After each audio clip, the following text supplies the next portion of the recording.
tous et bienvenue sur J-Pro Menuiserie. Aujourd'hui, on va revenir un petit peu sur les électroportatifs. Il y a un petit moment qu'on n'a pas fait de vidéo dessus. Et je vais vous parler de la ponceuse vibrante. C'est souvent l'un des premiers outils que les bricoleurs débutants achètent. Si vous bricolez le bois de palette, si vous voulez faire vos premiers meubles, est-ce que c'est pratique? Est-ce que c'est précis? Est-ce que c'est facile à utiliser? Je vous dis tout dans un instant. Donc tout d'abord, la ponceuse vibrante. Il existe plusieurs formes. Il existe des ponceuses vibrantes triangulaires ou des ponceuses vibrantes rectangulaires comme celle-ci. Il en existe des filaires comme celle-ci. Et il en existe à batterie. Alors j'en avais une, mais les charbons sentaient le brûler, donc j'ai dû la jeter l'année dernière. Donc il me reste celle-ci à fil qu'on peut trouver pour environ une trentaine d'euros. Celle-ci elle a déjà plusieurs années. Là c'est un modèle McAllister. Celle-ci que j'avais récupérée sur une brocante. Mais chez Bricomarché, sous la marque Mackenzie, vous avez exactement la même, sauf qu'elle sera bleu foncé. Et les prix, ça coûte à peu près une trentaine d'euros pour une machine filaire, avec un câble de 2 mètres comme celle-ci, et à peu près 60 à 70 euros pour un modèle à batterie. Pareil, ponceuse vibrante sur batterie, d'entrée de gamme, il faudra compter dans les 55-60 euros. Soit 65 pour un modèle déjà puissant. Et après, il y a des modèles qui vont à plus de 100 euros. Mais là, ça sera sur des modèles professionnels. Notamment les gammes Bosch, les gammes Ryobi, Skill, etc. Là, ça sera plus cher. En filaire, il faudra compter pour une bonne ponceuse dans les 80 euros. Pour une Bosch, il y a les Stanley aussi maintenant.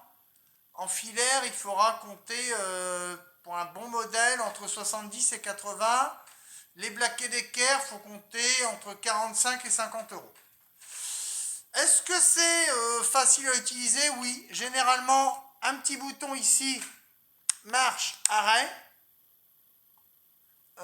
Un variateur de vitesse, pas sur tous les modèles. Celle-ci, elle a un variateur de 1 à 6. Voilà, et dès qu'on arrive sur le 6, ça se bloque. On ne peut pas avoir une vitesse au-dessus. Il y en a certaines qu'on peut débrider, mais malheureusement pas celle-ci. Elle fait le boulot. Mais bon, faut pas trop y en demander. Au bout d'un moment, ça a tendance à chauffer. C'est pas un moteur brushless, il en existe, mais c'est plus cher. Moteur à charbon, bon, on peut faire pendant un quart d'heure. Il faudra le laisser reposer 30 à 40 minutes. On reprend, voilà, on laisse poser 30 minutes, on reprend. Il faut faire des petites pauses. Avec ce genre de petite machine d'entrée de gamme, si vous prenez une Bosch ou une Black & Decker, quelque chose d'un peu plus costaud, vous pourrez poncer pendant 35, 40, 45 minutes. Mais celle-ci, au bout de 20 minutes, 20-30 minutes, il faut s'arrêter, faire des pauses, laisser reposer, parce que ça chauffe vite. Les charbons sont pas forcément de superbe qualité. Les abrasifs, c'est du classique, hein, c'est un plateau de 93. 187 par 93. Donc ça, c'est du classique, celle-ci. Après, ce qui est bien sur ce modèle, c'est qu'elle a 2 fixations. Elle a une fixation à scratch. Voilà, hop. Et elle a des fixations par pince, comme ceci. Donc, il y a 2 modes de fixation, soit en scratch, soit avec les pinces sur le côté. J'ai jamais essayé avec les pinces, j'ai pas eu l'occasion. Mais alors après, l'abrasif qui est vendu avec n'est pas de très bonne qualité. J'ai acheté des abrasifs d'une qualité un peu plus supérieure de la marque Le Mans. Je n'ai pas encore essayé. Mais c'est vrai que la ponceuse vibrante, moi je m'en sers pas beaucoup. Je préfère l'orbital ou la bande. C'est vraiment, je m'en sers vraiment pour de la bricole, du plâtre, vraiment du grossier. Mais la ponceuse vibrante, moi c'est pas ma ponceuse préférée. Quand on a que ça sous la main, ça dépanne bien. Et je vous dis, c'est un des outils portatifs de base à avoir pour le bricoleur qui coûte le moins cher. Je vous dis à peu près 25 à 30 euros chez Bricomarché.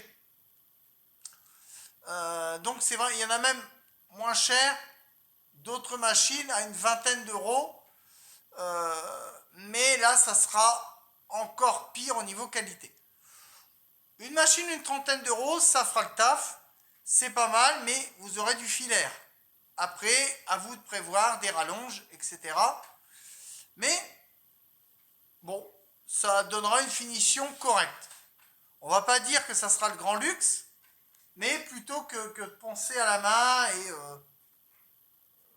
d'en mettre partout. Bon, il y a un sac aussi qui est vendu avec les machines. Bon, là, c'est un sac classique. Vous pouvez brancher aussi un aspirateur. Là, j'ai dû le rebricoler parce qu'il ne tenait pas. Donc, forcément, c'est pas de la qualité. Donc là, c'est un modèle de 200 watts. Donc, vous voyez, pas très puissant. 200 watts. Il y a des modèles qui vont jusqu'à 350, 400 watts. Mais là, ça sera pareil, plus cher. Mais c'est très utile d'en avoir une.